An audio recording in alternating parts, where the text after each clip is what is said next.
God bless the victims, their families, and America. Thank you very much.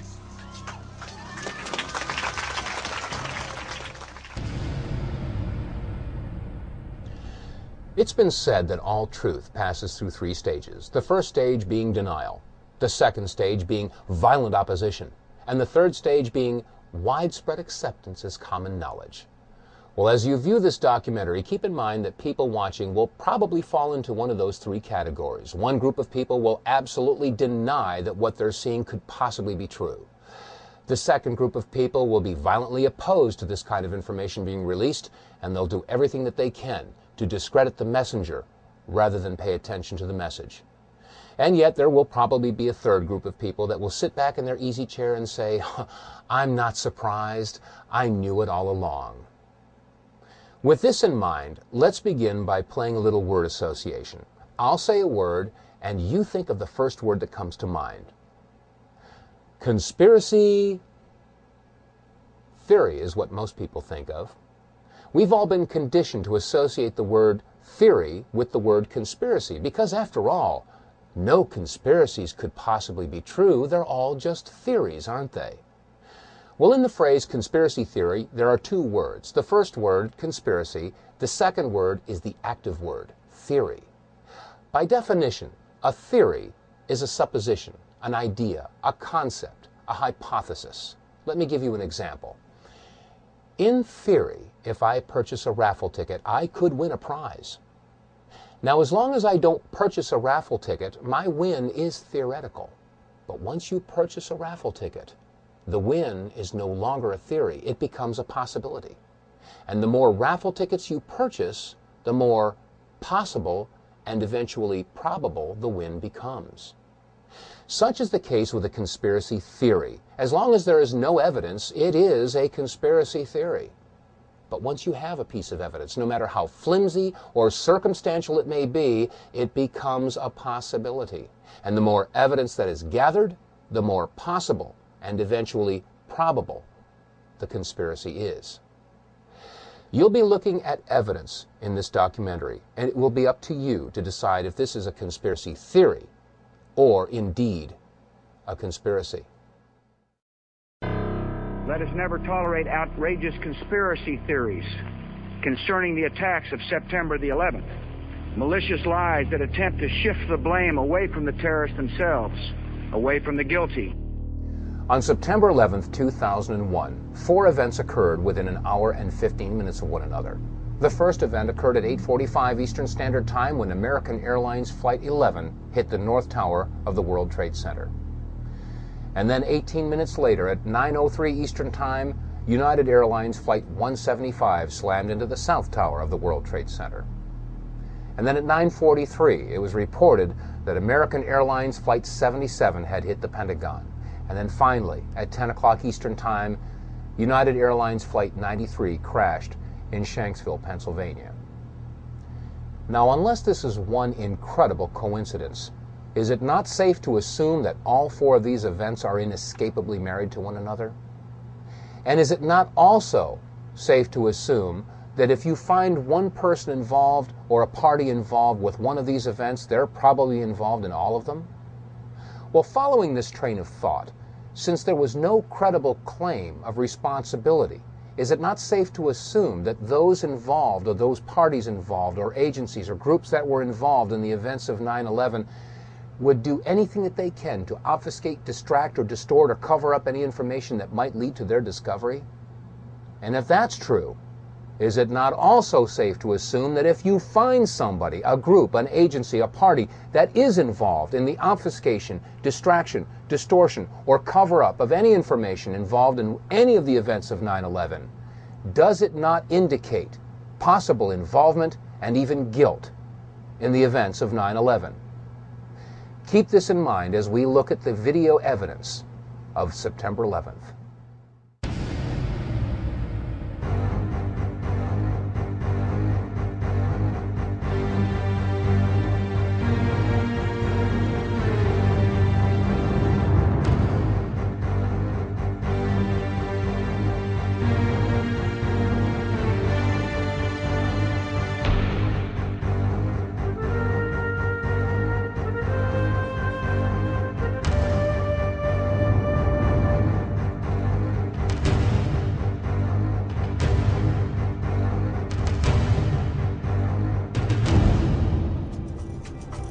I mean, it was like a cruise missile with wings. Went right there and slammed right into the Pentagon. Huge explosion, a great ball of fire, and smoke started billowing out. Shortly after September 11th, as what usually happens, many conspiracy theories began to emerge as to what really happened on September 11th of 2001. And because many of these theories were not grounded with any evidence, we didn't really pay too much attention to them. However, in February of 2002, my attention was drawn to the following website, entitled Hunt the Boeing, Test Your Perceptions. Now, the original website was completely in French and was released by the French and drew some very serious questions as to what had really happened at the Pentagon. I mean, after all, we had all seen the big hole that was created by the 757 that had slammed into the Pentagon at 9:43 on September 11th. But some of the photographs that were shown on this website raised very serious questions as to whether or not that's exactly what had happened. Some of these photographs showed a smaller hole, and in some cases showed that there was no way that a 757 could have created this damage. So we began our own investigation, and that started by taking a look at some of the magazines that we all saw at the supermarket checkout stands shortly after the events of September 11th. As I began poring through the photographs, I had one goal in mind, and that was to prove the French wrong with their website Hunt the Boeing. After all, there must have been some photographic evidence that showed that a 757 had hit the Pentagon. But as we went through all these photographs, we could find no pictures whatsoever showing a tail, a nose, a fuselage, wings, engine, wheels, luggage, seats, nothing. There were no photographs showing any recognizable wreckage from a 757. Furthermore, when you look at the size of the hole at the Pentagon, it was approximately 65 feet across, and the height of the Pentagon is approximately 73 feet.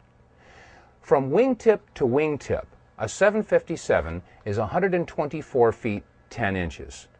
From nose to tail, a 757 is 155 feet and 3 inches in length, and the height is 44 feet and 6 inches.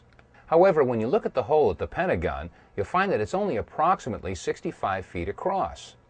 How does a plane of those dimensions fit into a hole only 65 feet across? Upon further inspection, we found that the damage at the Pentagon was completely and totally inconsistent with the damage of the planes that had hit the World Trade Center. I mean, after all, the planes that hit the Trade Center created a fire so intense that it fatigued the steel and collapsed the buildings, or so that's what we were told. And yet, when you look at the left side of the Pentagon, you'll note that there is very little, if any, smoke damage or heat damage at all. On the third floor, it's very plain to see a file cabinet with a computer monitor. Neither of them are damaged. On the second floor, you can see a wooden desk. It hasn't burned. And on the first floor, a very curious sight indeed, a wooden stool with a book that is laying and open. The pages aren't even singed. Now, each of the planes involved in the September 11th attacks had embarked upon transcontinental flights, which means that they had a majority of their fuel left over when they hit their respective targets. That means that approximately 8,600 remaining gallons of fuel would have been ignited on the 757 that had hit the Pentagon. Again, we look at the photograph and ask ourselves, is the smoke and heat damage consistent with that amount of fuel being ignited?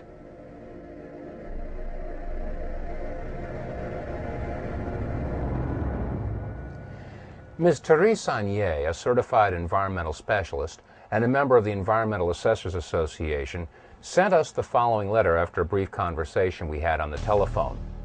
She had said to us that the amount of fuel that would have been left in the aircraft that had hit the Pentagon would basically have reduced that section of the Pentagon to rubble and would have burned for days.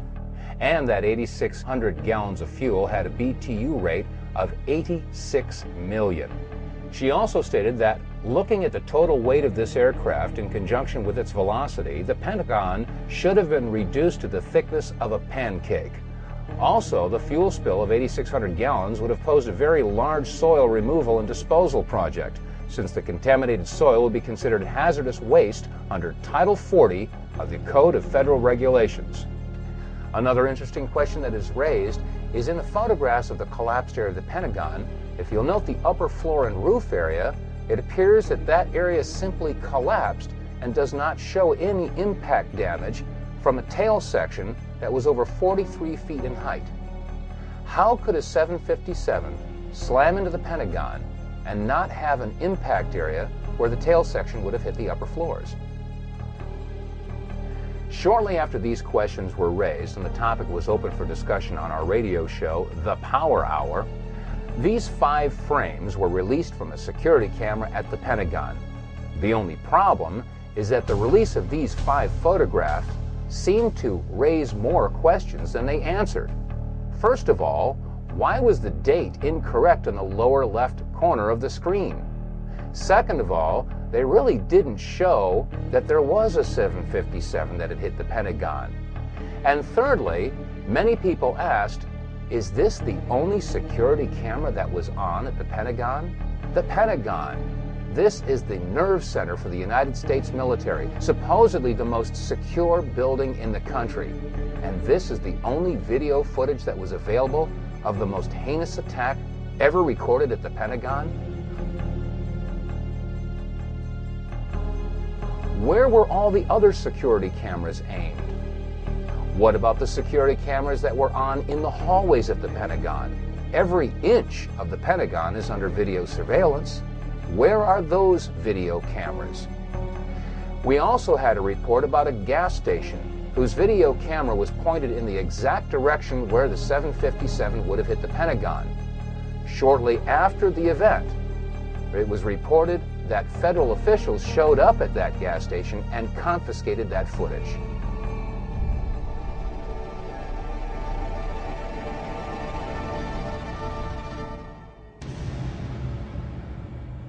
In addition to all the magazines that hit the newsstands and the supermarket checkouts, there was a flurry of book releases that hit the local bookstores and, in some cases, the book section of your local grocery store.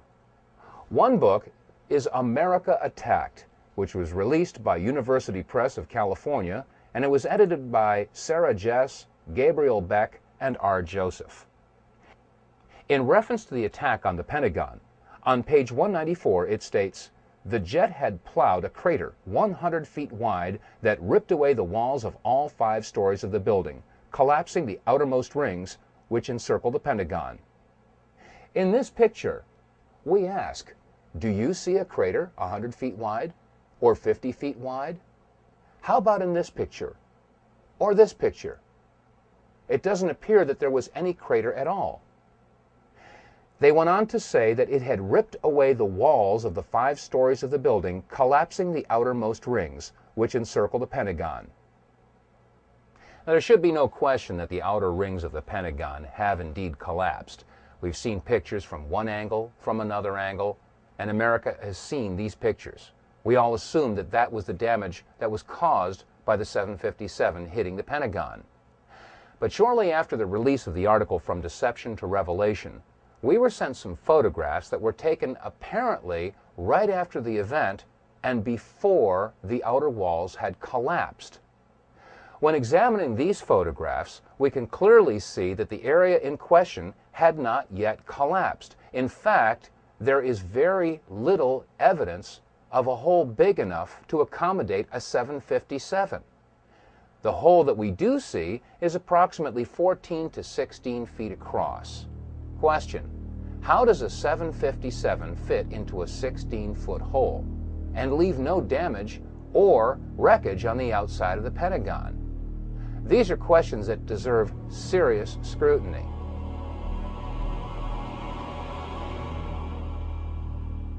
Let's take a look at some of the photographs that were taken before the outer wall of the Pentagon collapsed. In this first photograph, we can see the firefighters pulling the hoses away from the fire truck. In the foreground, we can see wire spools that were left on the front lawn of the Pentagon. After all, this section of the Pentagon was under renovation. We'll use these wire spools as reference points. Also, to the right of those wire spools and on the face of the Pentagon, we can see that some concrete facing has broken away. We'll also use this as a reference point as we examine these photographs. Now, to the left of that area where the facing has broken off, we can clearly see that the Pentagon has not yet collapsed. There are some flaming areas, and that area appears to be the only section where there is a hole approximately 14 to 16 feet. Question: how does a 757 fit into a 16-foot hole and leave no wreckage on the front of the building? We can also see that the roof of the building does show fatigue, but has not yet collapsed. In this photograph, an astonished onlooker sees exactly what we're seeing. The Pentagon had not yet collapsed. And again, there is no sign of any wreckage whatsoever. No tail, no fuselage, no wings, no wheels, no engines, no seats, no luggage, nothing on the outside of the Pentagon. Pentagon roofline is clearly visible, and again, it is under fatigue, but it had not yet collapsed. As we examine this next photograph, let's take a good close look at the lower left corner. You'll see engine 331 from the Metropolitan Washington Airport Authority, and we contacted the fire chief from this engine company. Chief Plower agreed to come on our radio show along with 2 of his firefighters, but 1 hour before airtime, they canceled. We were told that the 2 firefighters had been placed on indefinite leave. When we look at this photograph, we can see that the fire retardant foam is being sprayed on the front of the Pentagon, and again, the area in question had not yet collapsed. And you can see, right in the center of the photograph, a big area where some of the concrete facing has broken away, and it appears that this is the only major hole in the front of the Pentagon. Again, is this hole big enough to accommodate a 757? And where is the wreckage? In this photograph, we again see engine 331 and fire retardant foam being sprayed on the front of the Pentagon. Note clearly, in the center of the photograph, we see the upper floors of the Pentagon, again, yet to collapse. But also notice that there does not appear to be any damage to these upper floors. Question: if the height of the Boeing 757 was 44 feet 6 inches, there should have been some point of impact in these upper floors, and yet when we look at these pictures, there doesn't appear to be any impact whatsoever in the area where the tail should have hit. And again, there is no wreckage visible on the front of the lawn. Now, while these photographs were being taken, videographers from several different networks were on the scene to capture the firefighters in action as they battled the blazes at the front of the Pentagon. Jim Angle is joining us now from Washington. Jim, what can you tell us about that fire outside the Pentagon? Jim Angle, are you with us? I can tell you first that the roads around the White House, the streets around the White House, were blocked seconds ago. Members of the Uniform Division of the Secret Service ran out to intersections and started diverting traffic. There are emergency vehicles on almost every block around the White House. The road south of the White House has also been blocked. And as you know, the White House is being evacuated. Federal employees are standing on the street corners in and around the White House, having left the building for fear of another attack. As you come into Washington from Virginia, about 2 miles from the Pentagon, you can see the smoke billowing up from the building. Huge clouds of smoke, so much so that commuters coming into town have pulled over to the side of a busy freeway, what is ordinarily a busy freeway, and are sitting, watching in amazement as the symbol of the United States Defense Establishment goes up in smoke. So there is an amazement all over Washington. People are not sure what to think. You've got a lot of federal employees standing around in this area watching as the streets are blocked off and emergency vehicles rush to and fro. We're not sure what they are up to, but clearly there is concern about the safety of the White House and the surrounding buildings. John. Jim, do you know anything about what kind of plane? Be advised, there's floor collapse, structural integrity is compromised. I'll give you a report so we don't need carrier.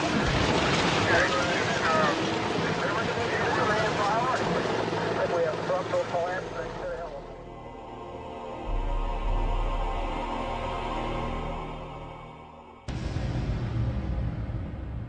question. What could have caused this type of damage? What could have caused a 14 to 16 foot hole and pierced 3 of the rings of the Pentagon?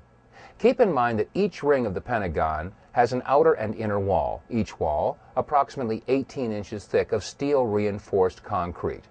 That means that each ring consisted of 36 inches or 3 feet of steel reinforced concrete for a total of approximately 9 feet of steel reinforced concrete. Question: could a 757 have pierced 9 feet of steel reinforced concrete and left a 14 to 16 foot hole and no wreckage? If not, what could have created that type of damage? On our radio program, The Power Hour, we have a lot of veterans and military experts that listen in, and many have called up and agreed that it could not have been a 757 that created that damage, but in fact had to be something else altogether. What could have caused that damage? Some call it a bunker buster or a missile. Now, as this controversy percolated through the year 2002, in January of 2003, the entire issue was resurrected when the American Society of Civil Engineers released a report entitled The Pentagon Building Performance Report.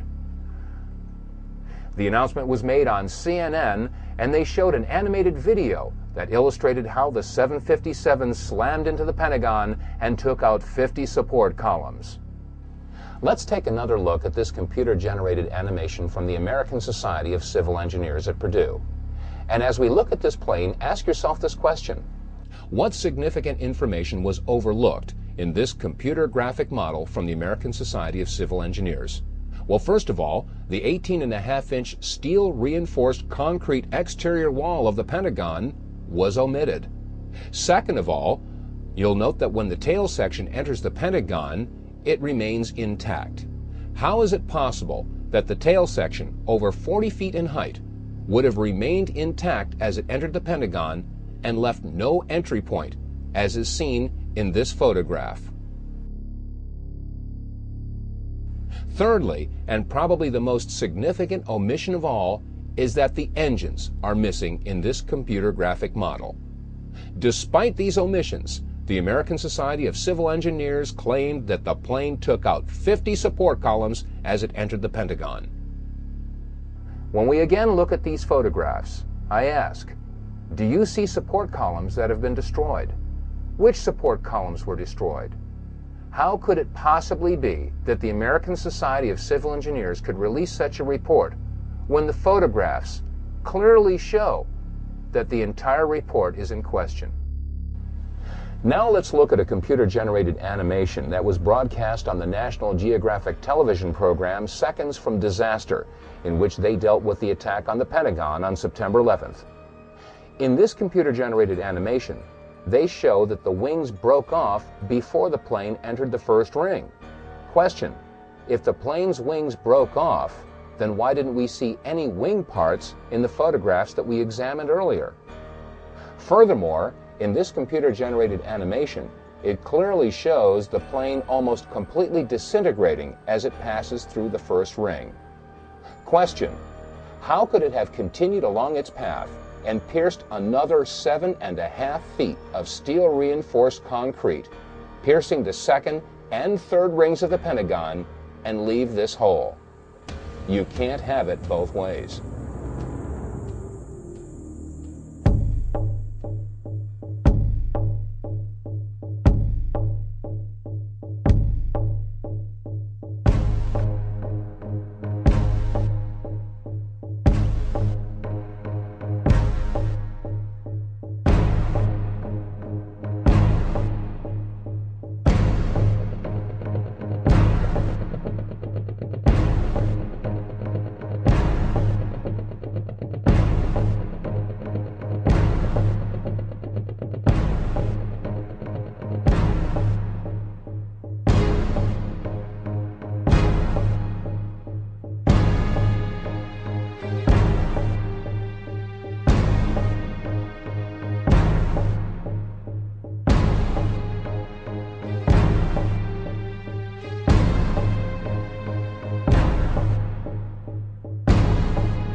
There's an old saying in Tennessee, I know it's in Texas, probably in Tennessee, that says, fool me once, shame on you. It fooled me, we can't get fooled again.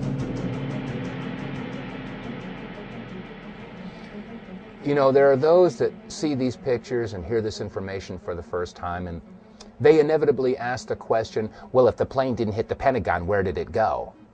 The answer is, I don't know where it went. For all I know, it could be sitting in 200 feet of water in the Atlantic Ocean. But then again, I didn't say that Flight 77 hit the Pentagon. That was NBC and CBS and ABC and CNN and Fox and all the other news agencies. The question should be, if Flight 77 hit the Pentagon, then where is it? And let's keep in mind that if we do find someone, a group, or an agency that is involved in the obfuscation, distraction, distortion, or cover-up of any information about any of the events of September 11th, does that not indicate possible involvement and even guilt in the events of September 11th? Now let's move on to what happened in New York City on the morning of September 11th.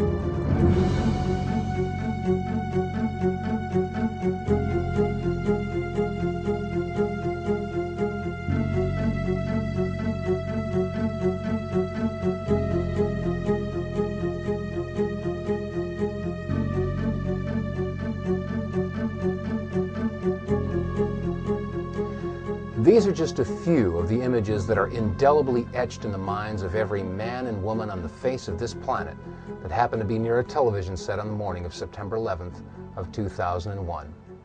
Most of us will never forget where we were and what we were doing on that day. Now, right after September 11th, many conspiracy theories began to arise to try to explain how and why the towers came down. Well, this is no different than any other major event in history, from the assassination of John F. Kennedy to his brother Robert Kennedy, and from the assassinations of Martin Luther King and John Lennon to the explosion in Oklahoma City that destroyed the Murrah Building in 1995 and the downing of TWA Flight 800. All of these were followed by conspiracy theories to try to explain these events. Well, on September 11th, there was a lot of discussion about explosions that went on around the building and in the building. Some of these reports were televised, but only once. Let's take a look at some of these reports and review what had happened on September 11th.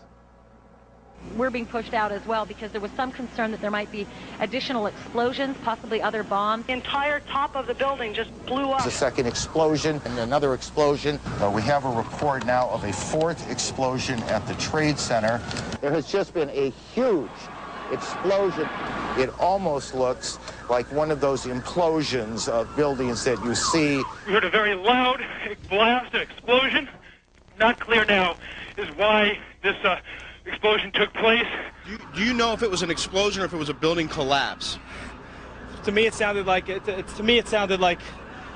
explosion. But it was a huge explosion. I saw the two buildings. I'm thinking it was a bomb because it's two of them. This is actually, we believe, debris from one of the planes that hit one of the towers on the World Trade Center. The FBI is here, as you can see. They had roped this area off. They were taking photographs and securing this area just prior to that huge explosion that we all heard and felt. We've just heard a virtual barrage of reports of bombs and explosions going off in and around the World Trade Center. But is there any reason to believe that some of these explosions might have been caused by something other than the planes hitting the towers? Rick Sanchez from MSNBC had this to report. Rick Sanchez has been there throughout this morning for us. Rick, tell us where you are and what the latest is. Well, I'm in that area, if you're familiar with this area of where West Broadway and Hudson come together, right at Chambers. That would put us about a block and a half away from the site of where the explosion was. That area has just been evacuated because police have found what they describe as a suspicious device, and they fear that it might be something that could lead to another explosion. Obviously, there's a real sense of caution here on the part of police. I spoke with some police officials moments ago, Chris, and they told me that they have reason to believe that one of the explosions at the World Trade Center, aside from the ones that may have been caused by the impact of the plane with the building, may have been caused by a van that was parked in the building that may have had some type of explosive device in it. So their fear is that there may have been explosive device planted either in the building or in the adjacent area, and that's why they're being so cautious. In the September 24, 2001 edition of People magazine, on page 34, there was an interview with Louis Caccioli, a 51-year-old firefighter assigned with Engine 47 of Harlem, New York, and he had this to say. We were the first ones in the second tower after the plane struck. I was taking firefighters up in the elevator to the 24th floor to get in position to evacuate workers. On the last trip up, a bomb went off. We think there was bombs set in the building. Well, Louis Caccioli isn't the only firefighter that claims that there were bombs or explosives going off in and around the World Trade Center. We made it at least 2 blocks, and we started running.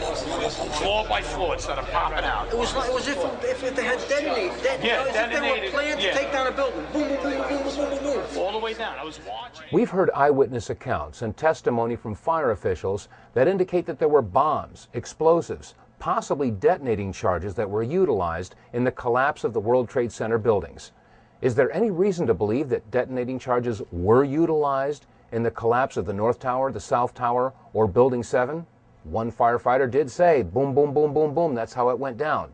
And many of the television reporters reported that as the buildings collapsed, both the North Tower and the South Tower and Building 7, they all appeared to come down just like a controlled demolition. Let's listen to a clip from Larry Silverstein. He was the lease owner of the World Trade Center as he gave an interview on PBS. I remember getting a call from the fire department commander telling me that they were not sure they were going to be able to contain the fire. And I said, you know, we've had such terrible loss of life. Maybe the smartest thing to do is pull it. And they made that decision to pull, and then we watched the building collapse. Now, we've just heard Larry Silverstein making the admission that when it came to Building 7, the decision was made to pull it, a term that is used by demolition experts in bringing a building down. But what was America and the rest of the world told as to why Building 7 came down? About an hour ago, World Trade Center Building number 7 collapsed, a 42-story building, weakened by the devastation that had occurred earlier today. We've all seen controlled demolitions on television. Office buildings, sports stadiums, all brought down by controlled charges. And these charges and controlled demolitions take weeks of planning. They have to bring in experts and do a structural analysis of the buildings, study which beams, which girders have to have charges placed on them. And then a team of explosive experts has to come and set the charges, wire them all together in sequence. And then, finally, after everything is clear, they let the building go, or pull it. Are we to believe that 8 hours after a surprise attack in New York City, they were able to pull Building 7? How is this possible had it not been planned in advance?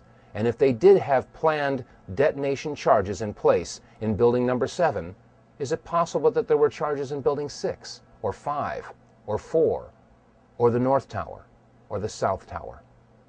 We made it at least 2 blocks, and we started running. Floor by floor, it started popping out. It was if they had detonated. Detonated. They were planned to take down a building. Boom, boom, boom, boom, boom, boom, boom, boom. All the way down. I was watching it and running. Just ran.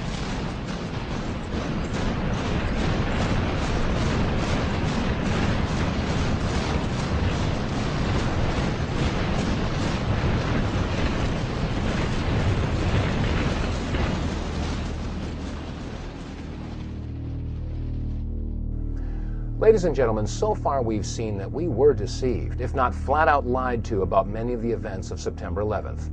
From the controversy about whether or not Flight 77 actually hit the Pentagon, to whether or not there were bombs or explosives or detonating charges utilized in any of the buildings that collapsed in the World Trade Center.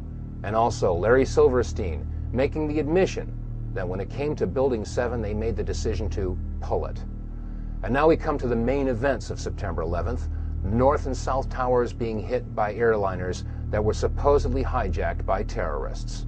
Let's take a look at some of the clips that we've all seen over and over again.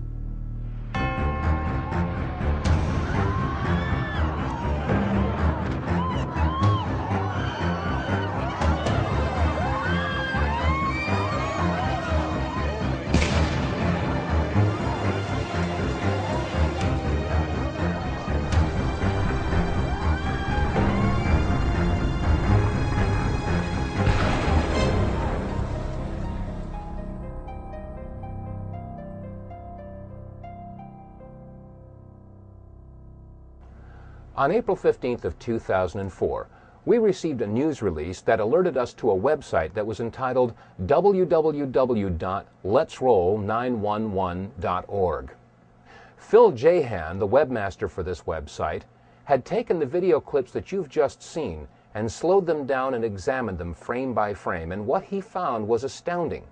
There are several different anomalies that need to be examined and questioned. First of all, what is attached to the bottom of the plane that hit the South Tower? And second of all, what is that brief flash that occurs just as the plane makes impact?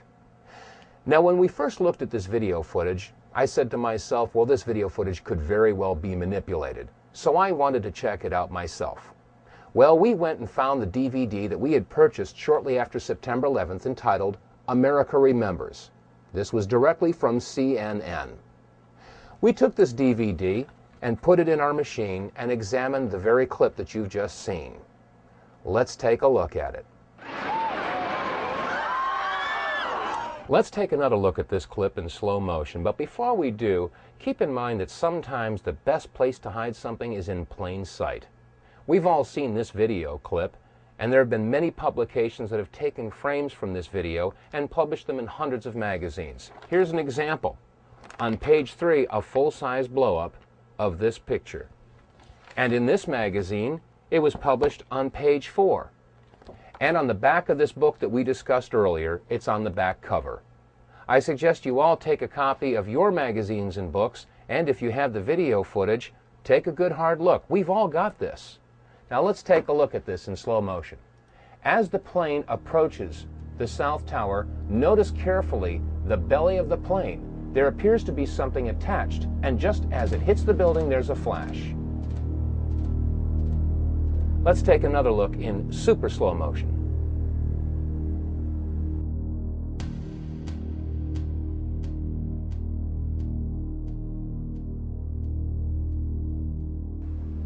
Let's look at this photograph that was taken near Ground Zero. On the right, we see the South Tower, and the smoke that's rising into the sky is emanating from the North Tower, which is completely hidden from view. On the left, just entering the field of vision of the camera, we see the plane just before it hits the South Tower. Note a couple of items here. The engine on the right wing has a shadow, and the shadow moves towards the front of the plane and off of the plane. So the anomaly that appears to be attached to the belly of this plane could not be caused by a shadow. Also note that the item that appears to be attached to the belly of this plane is on the right side. This plane has something that is not symmetrical on the bottom of the plane. When we compare that with the bottom of a regular 767, we'll note that a normal 767 has a belly that is smooth.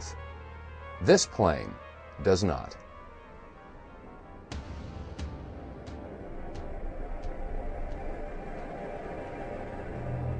In the summer of 2003, in Barcelona, Spain, a publication by the name of La Vanguardia did an investigative report on the plane that slammed into the South Tower.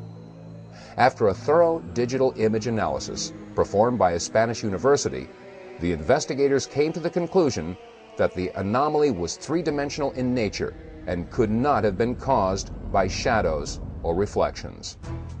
Question: Is it outside the realm of possibilities that an object of this size and shape could be attached to the belly of a plane of this type?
Now let's take another good hard look at this video footage. As the plane approaches, it is irrefutable that there is something attached to the bottom of this plane and a distinct flash as it makes contact.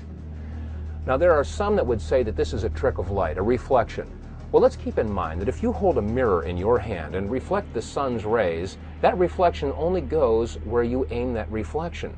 So a reflection should only be seen from one particular angle. Let's take a look at this event from another angle. And now let's take a look at it again from a third angle. And now let's take a look at it one more time from a fourth angle.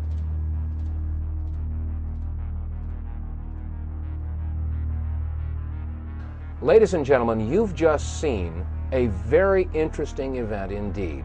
Not recorded by one, but recorded by 4 different cameras from 4 different angles. There can be no doubt that this is not the result of a reflection of any sort, but in fact was a flash caused by an explosion, a detonation, a missile. Something happened. That was not a terrorist with a box cutter. Let's take another look at the object attached to the belly of this plane and ask yourself this question.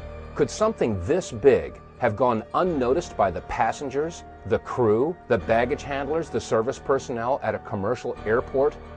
The obvious answer is no, it would have been noticed. Which raises the question, where did this plane take off from? And was it in fact a commercial airliner at all? That was not American Airlines! That was not an American Airlines! The plane was a larger plane. And dove to the other side and crashed right in. An explosion was so terrific it looked like it had dynamite in it. The ball of fire that came flying out of that one was even worse than the first one. And we were standing there and I said, I can't believe this. And sure enough, there it was, another plane. The plane wasn't no airline or anything. It was a twin-engine, big gray plane. Mark Bernbach, a Fox employee, is on the phone with us. Mark witnessed this from what we understand. Mark, were you close enough to be able to see any markings on the airplane? Hi, gentlemen. How you doing? Yeah, there was definitely a blue logo. It was like a circular logo on the front of the plane, towards the definitely towards the front. It definitely did not look like a commercial plane. I didn't see any windows on the sides. And definitely very low. And I'm completely panicked. You're freaking out. I cannot believe what I just saw. We are all shaken by this. We are watching the video now back live. But the upper floors of the World Trade Center in Manhattan in flames now after apparently 2 large airplanes. We're talking about jetliners here, slammed into the sides right around 9 o'clock this morning. Mark, if what you say is true, those could be cargo planes or something like that. You said you didn't see any windows in the side? I didn't see any windows in the sides. I saw the plane flying low. I was probably like a block away from the subway in Brooklyn, and that plane came down very low. And again, it was not a normal flight that I've ever seen at an airport. It was a plane that had a blue logo on the front, and it did not look like it belonged in this area. We've just heard Mark Bernbach describe what he saw on September 11th of 2001 when he worked for the Fox News Network. Well, we spoke with Mr. Birnbach in September of 2004, and he stands by his story. Now let's take another look at the clip where the woman screams, "That was not an American Airlines." There are those that would try to say that we've dubbed in the voice or somehow altered the sound portion of this video clip. This time, watch carefully the woman on the right half of the screen. That was not American Airlines. That was not an American Airlines. That was not American Airlines.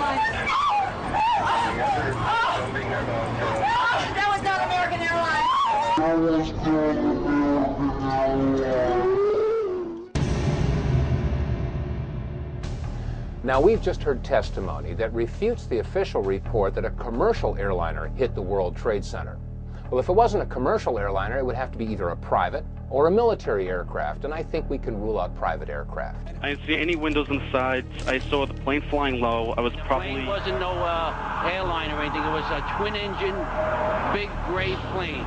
Now, if this was a military plane, that would explain the possibility that there was something mounted on the belly of the plane.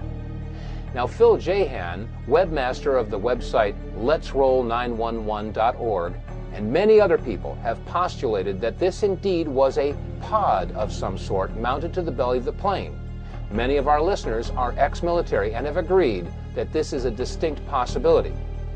When you couple this with the mysterious flash that occurs on the side of the World Trade Center just as the plane makes contact, I think we can probably agree that there was some sort of an incendiary or an explosive that would serve as a match to ignite the enormous amount of fuel that would be dispersed as soon as the plane hit the building.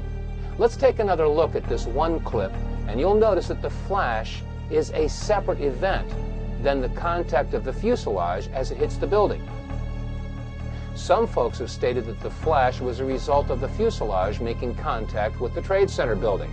But as you can see, the flash is indeed to the right of the fuselage, and in fact, as the fuselage makes contact with the World Trade Tower, you can see a reflection of the flash in the fuselage, which further supports the contention that these are two separate events. Admittedly, what we've seen so far in this presentation is disturbing to say the least. To find that we were not necessarily told the truth about what happened at the Pentagon on September 11th, and now, according to the clips that you've just seen and the testimony that you've just heard, there was a whole lot more to the story when Flight 175 hit the South Tower. Well, I needed more information. I needed more evidence that showed that there was something else going on September 11th. And the only way to get more information was to go to the first plane, Flight 11, the American airliner that hit the North Tower. The French filmmakers, the Naudet brothers, were in New York City doing a documentary about the New York City firefighters. And this clip is the only known footage of the first plane hitting the first tower.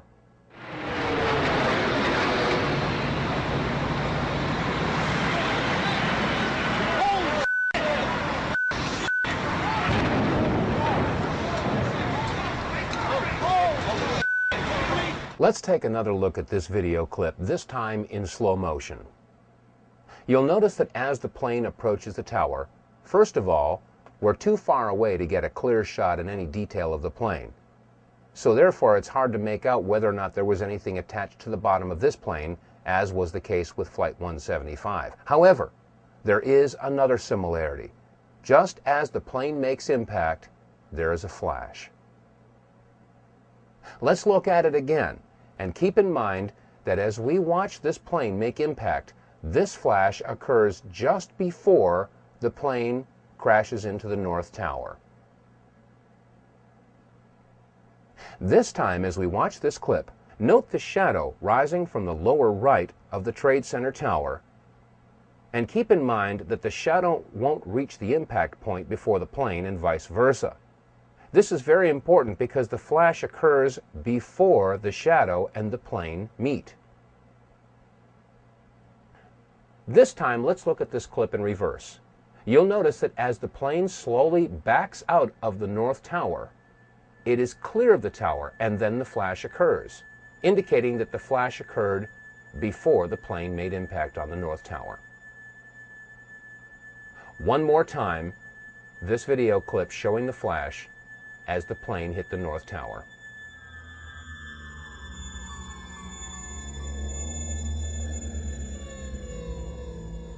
Now, this video clip that we've just examined came again from the Naudet brothers documentary that was being filmed in the streets of New York City on the morning of September 11th. This documentary about the New York City firefighters was going to be assembled at a later date, and it was not televised. In fact, there was no live coverage at all of Flight 11 as it hit the North Tower. After all, it was a surprise attack. So if there was no live television coverage of the first plane hitting the first tower, how do we explain the following comment from George Walker Bush? What was the first thing that went through your head when you heard that a plane crashed into the first? Well, I was sitting in a schoolhouse in Florida. I'd gone down to tell my little brother what to do, and you can go ahead and sit down. Just kidding, Jeb. And it's the mother in me. Anyway, I was sitting there, and my chief of staff, well, first of all, when we walked in the classroom, I had seen this plane fly into the first building. There was a TV set on, and you know, I thought it was pilot error. You know, right off the bat, there will probably be some folks out there that will try to minimize or negate what we've discussed in this program and turn it into some sort of a political football. They'll say we're left-wingers, or we're Democrat, liberal types, and we're Bush bashing. Nothing could be farther from the truth. Let's not forget that it was under the Clinton administration that we launched a missile attack in Afghanistan and Sudan to destroy what turned out to be an aspirin factory because they had bad intel that they were manufacturing chemicals. It's happening again, folks. It has nothing to do with liberal versus conservative, or Democrat versus Republican, or right versus left. It has everything to do with right versus wrong. On September 11th, it was reported that the passengers of Flight 93 were in the process of overcoming terrorists who had taken over the plane using box cutters. And in the process, the plane crashed in a field in Shanksville, Pennsylvania at 10 o'clock a.m. Eastern Standard Time. Well, if Flight 93 crashed in Shanksville at 10 o'clock Eastern Time, how do we explain the following story that was carried by WCPO-TV Channel 9 in Cincinnati, Ohio? This story was posted on the internet at 11:43 a.m. Eastern Time by web producer Liz Foreman. The headline reads, "Plane lands in Cleveland, bomb feared aboard." A Boeing 767 out of Boston made an emergency landing Tuesday at Cleveland Hopkins International Airport due to concerns that it may have a bomb aboard, said Mayor Michael R. White. United identified the plane as Flight 93. If United Airlines Flight 93 crashed at 10 o'clock Eastern Standard Time in Shanksville, Pennsylvania, then how could Flight 93 also have landed at Cleveland Hopkins International Airport, been evacuated, and searched for a bomb, as was reported at 11:43 Eastern Time by Liz Foreman from WCPO-TV in Cincinnati? Which flight was the real Flight 93? Which flight crashed in Shanksville, Pennsylvania?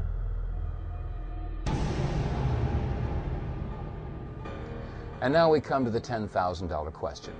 How is it possible that in the sleepy town of Versailles, Missouri, in a little production studio, we can do an in-depth analysis and a slow-motion expose of video footage that's been at the fingertips of every major news network all this time?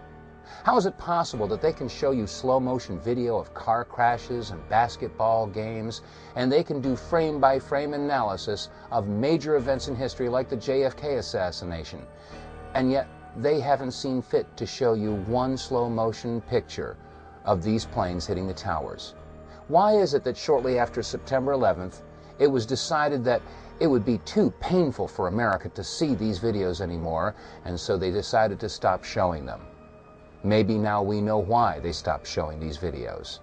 And maybe we should have nothing but contempt for the mainstream networks for withholding this information. After all, if you become aware of a lie, and you do nothing to expose the lie, you then become part of the lie. Has this ever happened before in American history? Have the mainstream media networks ever suppressed information in regard to terrorist attacks in this country? appears to be the Oklahoma County Bomb Squad. It's their bomb disposal unit, essentially, is what it is, and it is what they would use to, if the report that we gave you just a few moments ago turns out to be correct, that they have found a second explosive device of some kind inside this building, they'll back that trailer down there, and the bomb squad folks will go in, and they will use that that trailer. You see the bucket on the back there, sort of, this is how they would transport the explosive device away from this populated area to try to do something with it. Now confirmed through federal authorities that a second bomb has been found inside that federal building in Oklahoma City. It was an explosion at 9 o'clock this morning that did that damage you're looking at right there, blowing off the entire north face of that building. Again, you're looking at the north face there. A second bomb was found on the east side of that building. A bomb squad is on the scene. That second bomb has not exploded. We don't know quite the status yet, if they've managed to defuse it, but it has been confirmed that a second bomb was found on the east side of that building. I just took a look down the street at the Morrow building again. I see another bomb truck going, so apparently they're going to try to get out that third bomb that's been talked about. Still a lot of activity around the Morrow building. Security concerns that another one still might go off. That's what everybody's worried about. At the present time, the medical teams downtown are unable to get into the wreckage to retrieve more of the injured because of the presence of other bombs in the area. I've been told by the police department that just as soon as those bombs are defused, they will permit the medical teams to enter. Just for a second, we want to update our audience that the Justice Department is reporting that a second explosive device has been found in the A.P. Murrah building in downtown Oklahoma City. Mike, you're still with us, aren't you? Yes, I am, and I might tell you in addition to that, that in fact what we were told at the scene a few minutes ago was that in fact 2 different explosive devices were found in addition to the one that went off. So a total of 3. A total of 3, and of course then there was mass confusion whenever there were hundreds of spectators in the area, and when they heard that there were other bombs in the building, people were running from the area in the opposite direction as fast as they could. Utter devastation that one explosion caused, because here's now what we are starting to learn about the succession, or what someone obviously hoped would be a succession of explosions. The first bomb that was in the federal building did go off. It did the damage that you see right there. The second explosive was found and diffused. The third explosive that was found, and they are working on right now as we speak, I understand, both the second and third explosives, if you can imagine this, were larger than the first. So try to imagine 2- or 3-fold happening what we've already seen there. It is just incredible to think that there was that much heavy artillery that was somehow moved into the downtown Oklahoma City. President Clinton just called Governor Frank Keating, and he says that 3 FBI anti-terrorist teams are en route to Oklahoma City. Right now, they are saying that this is the work of a sophisticated group. This is a very sophisticated device, and it has to have been done by an explosives expert. Obviously, you talk about the second bomb that was found. Devin told us earlier, we got information that the second and third bomb were bigger than the one that was detonated. 1,200 pounds of explosives in that first one that went off. The second and third devices that were found were actually larger than that. So you can undetonated bombs that were found that were bigger than the device that exploded. And if this other one that they're looking at now turns out to be something, it appears that it was meant for this building to come down, to be leveled, because of the amount of power that could have gone off. Only one explosion, it was obviously tragic enough, but there were more bombs set to go off, according to ATF officials. The question is, why that building? And was it Waco? Is it Nation of Islam? We should find out an awful lot when the bombs are taken apart. I think it was a great stroke of luck. As you're mentioning, it's hard to talk about luck on a day like today in Oklahoma City, but it was a great stroke of luck that we actually have got diffused bombs. It's through the bomb material that we will be able to track down who committed this atrocity.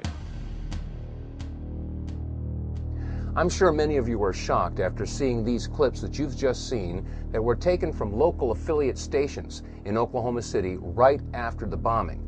Many of us never heard about the discovery of a second bomb and a third bomb and the retrieval of a bomb and the statement that we actually have got diffused bombs. This information was suppressed. It was kept from the American people. Why? How many pieces of evidence do we need to prove that there is a conspiracy? In regard to September 11th, we discussed Flight 77. Did it hit the Pentagon? How could it have hit the Pentagon and left a 16-foot hole and no wreckage? And then when it came to Building 7, we have Larry Silverstein making the statement that they decided to pull it, indicating that there could have been demolition charges. And we couple that with the firefighters who were interviewed and stated that it was like demolition charges going off. And then there was the anomaly that was attached to the bottom of Flight 175, or so we thought, Flight 175, hitting the South Tower. The mysterious flash as it made contact, caught not by one, or by two, or by three, but by 4 different cameras. And then there's the analysis of the North Tower and the mysterious flash of that flight slamming into the building. How many pieces of evidence do we need before America and the world recognizes that there is a conspiracy? And now we come to the most important question of all, and that is, who do we trust? The questions raised in this video documentary are admittedly terrifying, but the answers may be even more terrifying. We offer an open hand and not a clenched fist to every man and woman that serves in uniform, whether it be law enforcement or military. You've all taken an oath to protect and serve, or to support and defend the Constitution from all enemies, foreign and domestic. And you are going to be charged with the responsibility of protecting the American people, the Declaration of Independence, the Bill of Rights, the Constitution. Our way of life is in jeopardy, and you will be charged with the responsibility of defending our way of life and the people of this country. The biggest challenge before you right now is, who is the enemy? There are those that would ask the question, why would our government be involved in such a horrendous act of terrorism? Or what would the motive possibly be? Well, let's remember a couple of things. First of all, it's been said that those that forget their history are destined to repeat it. And it's also been said that history was written by those that hanged the heroes. We're now just finding out, and it's becoming common knowledge, that the attack on Pearl Harbor wasn't the surprise attack we were all told it was. In fact, the powers that be knew days ahead of time that the attack was pending.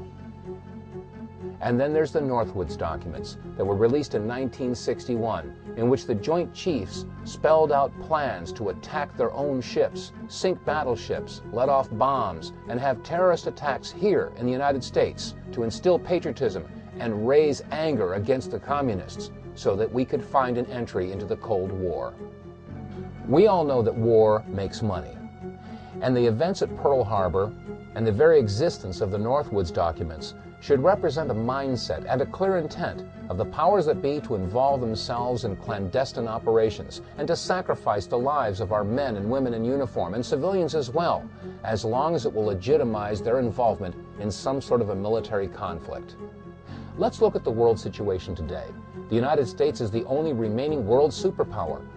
Russia is our best friend now, or so we're told, and China is our biggest trading partner. Simply ask Walmart or Dollar General or any other major retailer where most of the goods are manufactured in China.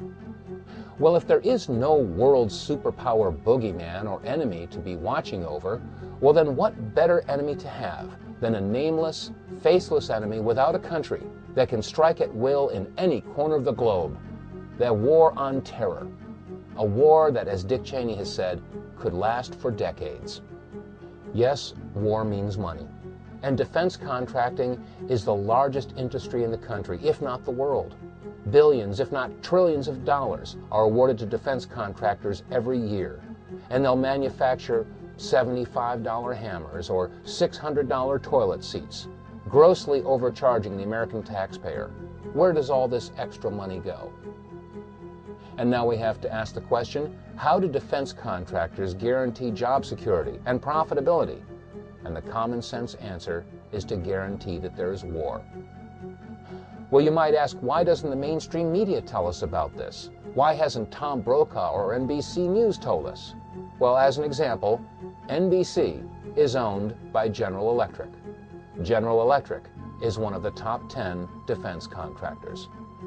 Keeping this information in mind, it should be easy to understand how and why the United States would create an Osama bin Laden. Osama bin Laden was a CIA asset. He was trained by and funded by the CIA. He was put into power by the CIA, and he had substantial financial ties to the current administration. Saddam Hussein was also supported by the United States government. He was given agricultural credits, which he then used to purchase illegal chemical and biological weapons, according to Senator Donald Riegel's report. Question: is it not outside the realm of possibilities that the United States would create a boogeyman, create an Osama bin Laden or a Taliban or an Al-Qaeda, on which they could place the blame of the events of September 11th and other yet-to-occur terrorist acts?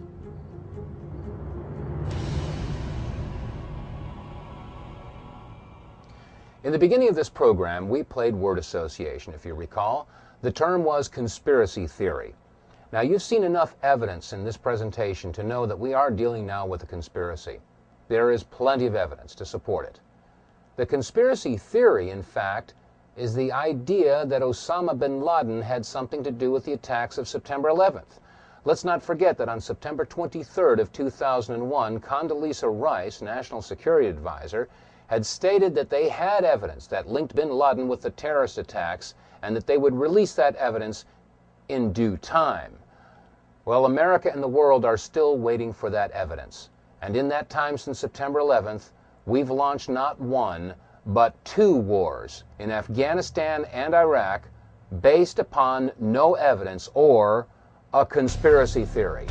Our war is against evil, not against Islam. We don't hold any religion accountable.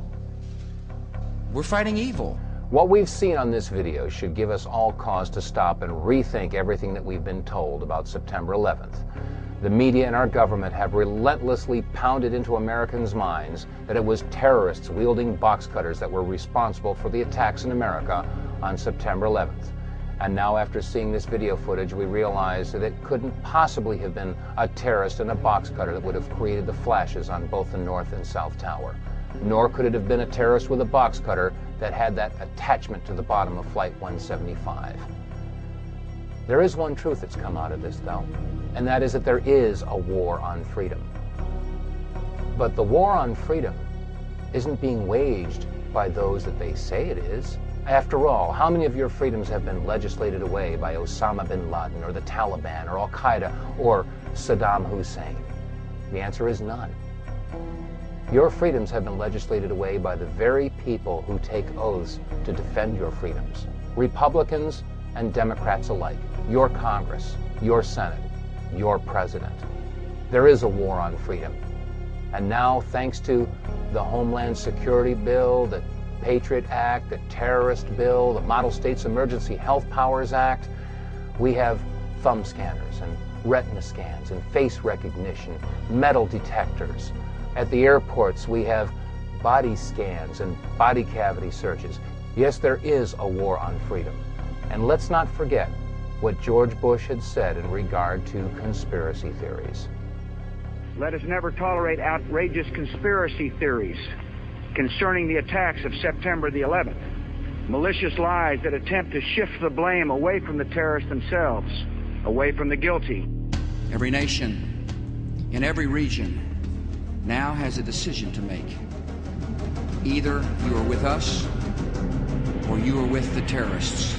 Much calmer situation and a much better evacuation. And these people. My son was murdered! Let's ask some real questions. Is that unfair? And what about the bunker? You didn't ask him about the bunker, the Office of Emergency Management bunker, on fire? We are getting ready for the next panel. Remember this. Your government funded and trained Al-Qaeda. Repeat it again. Your government funded and trained Al-Qaeda. And now I ask all of America and the people of the world, where's your line in the sand?